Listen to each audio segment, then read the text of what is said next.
ये जन सैलाब उड़ा देगी कईयों की नींद। सड़क पर जन सैलाब, जीत की निकली राग। टूट रही थी आस, फिर जगी कांग्रेस में विश्वास।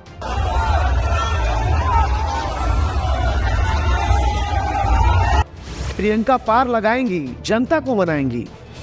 यूपी से गुजरात तक और बिहार से महाराष्ट्र तक भले ही बीजेपी के नेता 400 के पार का नारा लगा रहे हो या जीत की समीकरणों के लिए लगातार समीक्षा कर रहे हो, लेकिन सड़क पर जनता का ये जन सैलाब देखकर कई नेता आज सो नहीं पाएंगे। सड़कों पर कांग्रेसी समर्थकों की आगे बढ़ती भीड़ किसी नदी की नहीं बल्कि मानो समुद्र के लहरों की तरह खेलिया कर रही हो, और खुशी प्रियंका गांधी के चेहरे पर। हर तरफ कांग्रेस के समर्थन में लग रहे नारे और आसमान से फूलों की हो रही है बारिश चिल्ला चिल्ला कर कह रही है, सिंहासन खाली करो कि जनता आती है। दरअसल कांग्रेस नेत्री प्रियंका गांधी ने बुधवार यानी रामनवमी के दिन उत्तर प्रदेश के सहारनपुर में रोड शो किया। यहाँ जनता के भारी भीड़ देख उत्साहित प्रियंका गांधी ने चिलचिलाती धूप में भी गाड़ी से बाहर निकलकर जनता का अभिवादन किया और कार्यकर्ताओं में जोश भरा। वही मीडिया से बातचीत के दौरान बीजेपी के 400 के पार वाले नारे पर सवाल उठाया और फिर से ईवीएम को कोस दिया।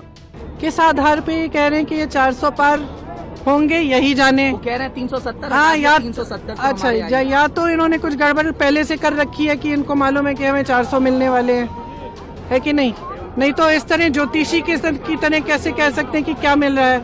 हम इतना कह सकते हैं कि अगर इस देश में आज के दिन ऐसा चुनाव हो जिसमें कोई गड़बड़ी नहीं हो, जिसमें ईवीएम में कोई गड़बड़ी नहीं है, तो मैं दावे के साथ कह सकती हूँ ये 180 से ज्यादा सीट नहीं ले सकते, उससे भी कम लेंगे। इतना ही नहीं, प्रियंका गांधी ने रामनवमी के मौके पर इशारों में सत्ताधारी दल के नेताओं की रावण से तुलना करते हुए हमला बोला है।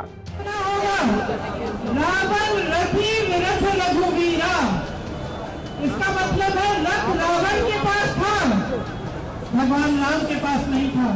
सत्ता रावण के पास थी, भगवान राम के पास नहीं थी। सोने के महल में रावण रहते थे, भगवान राम वनवास में थे। वैसे तो देश में इंडी गठबंधन बनने के बाद कांग्रेस के साथ विपक्षी दलों को भी उम्मीद है कि बीजेपी और खासकर पीएम मोदी के विजयी रथ को रोकने में सफल हो जाएंगे, लेकिन योगी के गढ़ यानी सहारनपुर में प्रियंका गांधी के इस रोड शो ने ये संदेश जरूर दिया है, कांग्रेस देश में कमजोर जरूर हो गई है लेकिन अब भी जान बची है।